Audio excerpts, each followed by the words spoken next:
குருவே சரணம். வேடன் ஒருவனுக்கு மற்றவர்களைப் போல தனக்கு படிப்பறிவில்லை, கடவுளை பற்றிய அறிவும் இல்லை, காட்டிலுள்ள முனிவர்களைப் போல மனம் ஒன்றி வழிபாடு செய்ய முடியவில்லை என பலவிதமான ஏக்கங்கள் மனதில் ஏற்பட்டது. அவனுக்கு திருமண வாழ்வில் நாட்டமில்லை, உலகத்தின் பிற சுகங்களிலும் நாட்டமில்லை. மனதில் ஒரு ஓரத்தில் எப்படியும் ஈசனை பார்த்துவிடலாம் என்ற நம்பிக்கை மட்டும் இருந்தது. ஒருமுறை துறவி ஒருவரை கண்டான். அந்த துறவிக்கு ஆசை அதிகம். அவரது உள்ளத்தில் அருள் நாட்டமே இல்லை. அவரை வேடன் பணிந்து, குருவே, நான் வேடனாய் பிறந்தும் மாமிசம் உண்பதில்லை. சிவனருளை எண்ணி எண்ணி தூக்கம் வருவதில்லை. அருள் மார்க்கத்தில் ஈடுபட வேண்டும் என்று ஆவல் கொண்டிருக்கிறேன். எனக்கு நல்வழி காட்டுங்கள் என்று வேண்டினான்.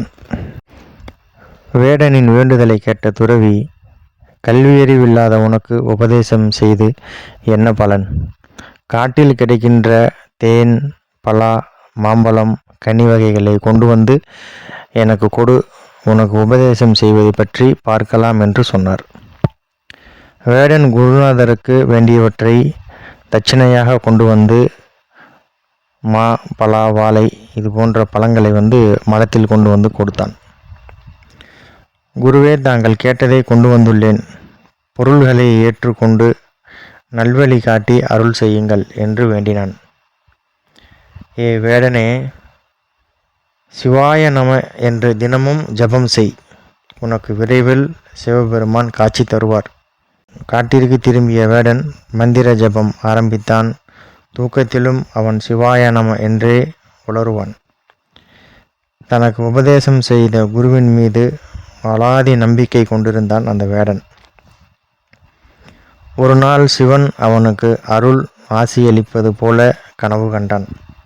அன்று முதல் அவனுக்கு தெளிந்த ஞானம் உண்டாயிற்று.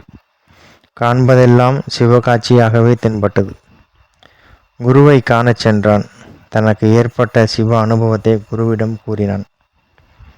அவன் முகத்தில் தெய்வீக ஒளி வீசுவதைக் கண்டு துறவி மகிழ்ச்சியடைந்தார்.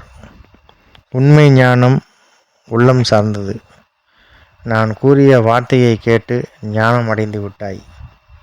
நானோ இந்த ஆசாபாசங்களில் சிக்கி தவித்து கொண்டிருக்கின்றேன் என்று அந்த துறவி தன்னை பற்றிய உண்மைகளை அந்த வேடனிடம் கூறிவிட்டு மன்னிப்பு கேட்டு அங்கிருந்து விடை பெற்று கொண்டார். இனி நீதான் குரு அப்படின்னு சொல்லிட்டு அங்கேருந்து கிளம்பிட்டார். அதாவது நம்ம வாழ்கிற இந்த வாழ்க்கை பயணத்தில் உங்களோடு தொடர்ந்து பயணம் செய்பவர்களாக இருந்தாலும் சரி, பாதியில் உங்களோடு வரும் பயணத்தை முடித்து கொண்டாலும் சரி, குருராஜர் என்றும் என் பயணத்தில் ஒவ்வொரு அங்கமாக என்னோடு இருந்து வருகிறார் என்ற நம்பிக்கையோடு உங்கள் பயணத்தை தொடர்ந்து செலுத்துங்கள். எப்போதும் நம்மோடு இறுதி வரை வரப்போவது குருவின் ஆசி மட்டுமே. நாம் அந்த கதையிலிருந்து தெரிஞ்சுக்க வேண்டிய விஷயம் ஒன்று தான். ஒரு நபர் அவர் எப்படி வேண்டுமானாலும் இருக்கலாம். உங்கள் வாழ்க்கை முன்னேற்றத்திற்கு நல்ல விஷயங்களை போதிக்கிறார் என்றால் அதை கவனமாக கேட்டு பின்பற்றினால் நிச்சயம் நல்லதே நடக்கும். எல்லாவற்றுக்கும் ஒரு அனுபவம் நிச்சயம் இருக்கும். குருராஜர் பற்றி அறிமுகம் இல்லாமல் அந்த வேடனை போன்று தவித்து கொண்டிருந்த போது யாரோ ஒருவர் மூலம் குருராஜர் உங்கள் வாழ்வில் அறிமுகமாகி இருப்பார். ஆனால் அறிமுகம் செய்து வைத்த நபரோ சில காலங்களில் உங்களோடு தொடர்ந்து பயணம் செய்யாமல் இருந்திருக்கலாம், அல்லது நீங்கள் அவரை சந்திக்கும் ஒரு வாய்ப்பை இழந்திருக்கலாம். ஆனால் உங்களுக்கு குருராஜரை அறிமுகம் செய்து வைத்ததோடு அவர் கடமை முடிந்துவிட்டது. பின்னர் நீங்கள்தான் குருராஜர் எனும் அற்புத மகானை அந்த பொக்கிஷமாக கருதி வழிபாடு செய்து வர வேண்டும். அந்த வேடன் என்ன செய்தானோ அதைத்தான் நாம் இங்கே செய்ய வேண்டும். இதில் நம்பிக்கை ஒன்று மட்டுமே உங்கள் பக்திக்கு பலம். அந்த வேடனுக்கு கிடைத்த பலன் நம் ஒவ்வொருவருக்கும் நிச்சயம் கிடைக்கும். சொன்னவர் யார் என்று ஆராய்ச்சி செய்யாமல் சொல்பவரை கருத்தில் கொண்டு அந்த வேடன் போன்று நம்பிக்கையோடு நம் குருராஜரை நாம் வணங்கி வந்தால் வாழ்வில் நிச்சயம் வளம் உண்டாகும். மீண்டும் அடுத்த பதிவில் சந்திப்போம். ஜெய் ஸ்ரீ ராகவேந்திராய. குருவே சரணம், குருவே சரணம், குருவே சரணம்.